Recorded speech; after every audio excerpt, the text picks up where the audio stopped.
Back again, day 4 of our 49th weekly challenge with the robots.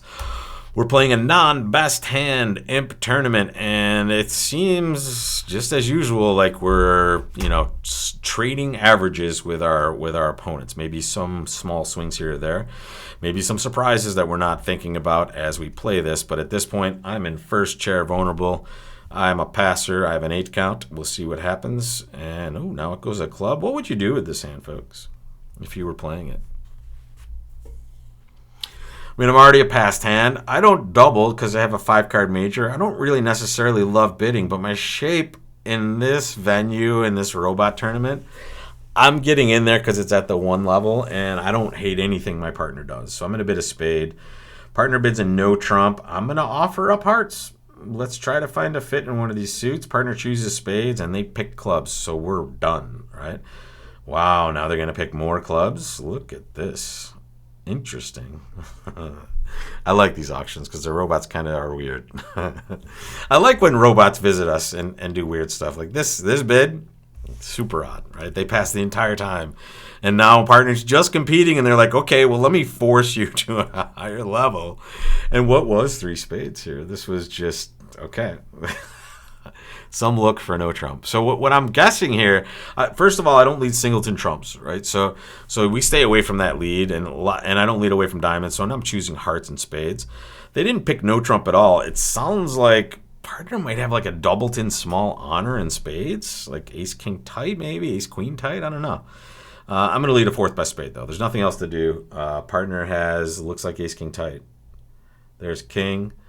There's ace. I want to tell them to lead a diamond. I don't know if this will do it for them. It should, because we can tell. Okay, just lead a trump. Great.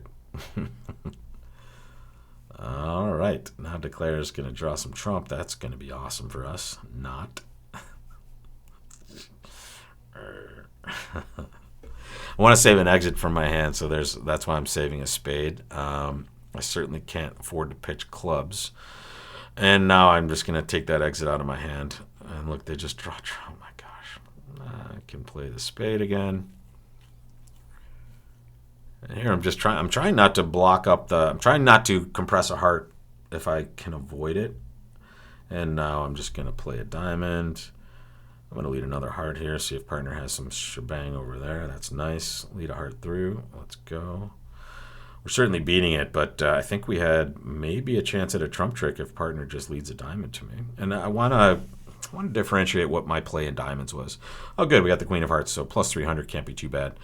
Maybe we're supposed to rip this for penalty. I hope partner might have thought through that one. They had a pretty darn good hand for this auction, for partner having opened or overcalled, and we're at the 4 level. I don't know, but I want to make it clear why what I was telling my partner on this hand. So I led a spade, and it goes king ace. Ace king would probably be the way you would show a doubleton if you were going to do it this way.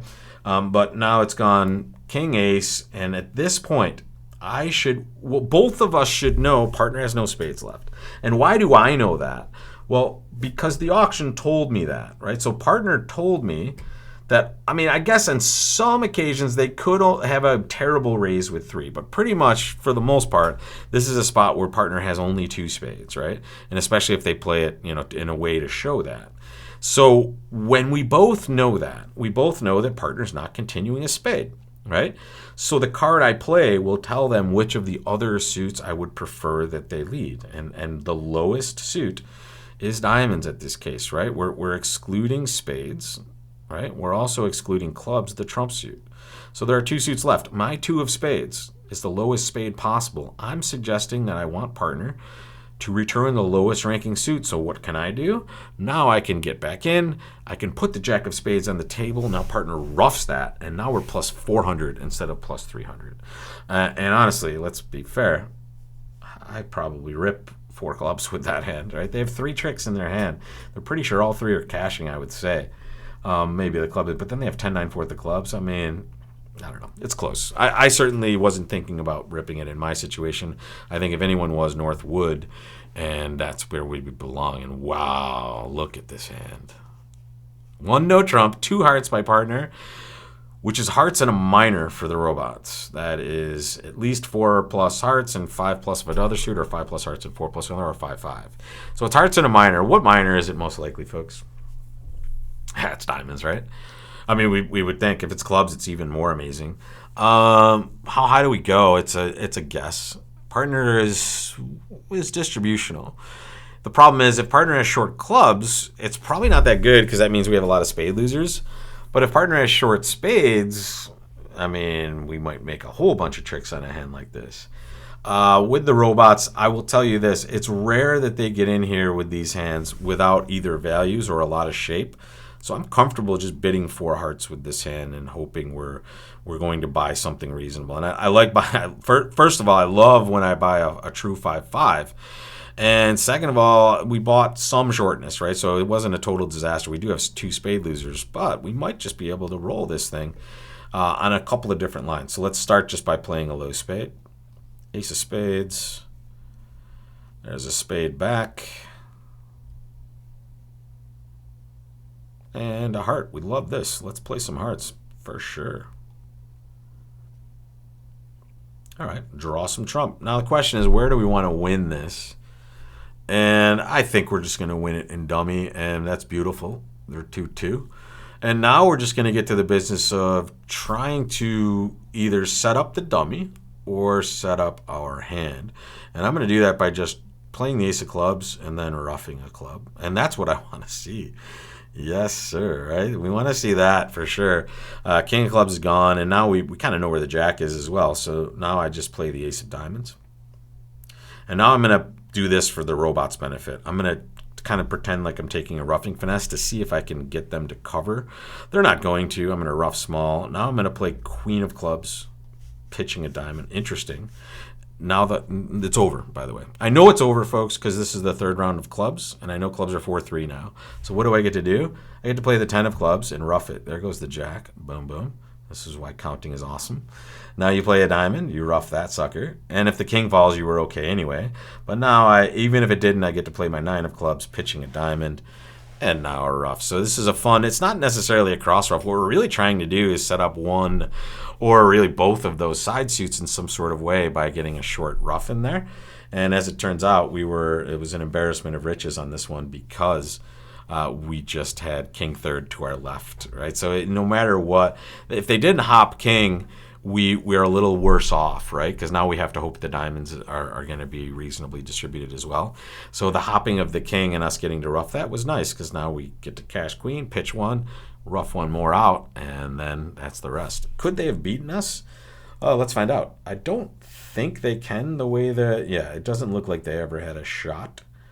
Once hearts are 2-2, obviously that was a huge win because now we just get more roughs in both the hands, right? So as long as we just didn't compress any tricks on this one and never draw trump again, we were going to be just fine, right? And there it was. Even if they ducked it, it looks like we were still okay, just based on what was going to happen on this hand. And that is all she wrote for day 4. I feel better about these boards than I do about anything else we've done. Number one, 4 clubs down 3 has got to be pretty good, especially because I stretched a bit. I don't know if the robots are going to bid with this hand in the south player's position, so maybe we just got them too high and get a good swing.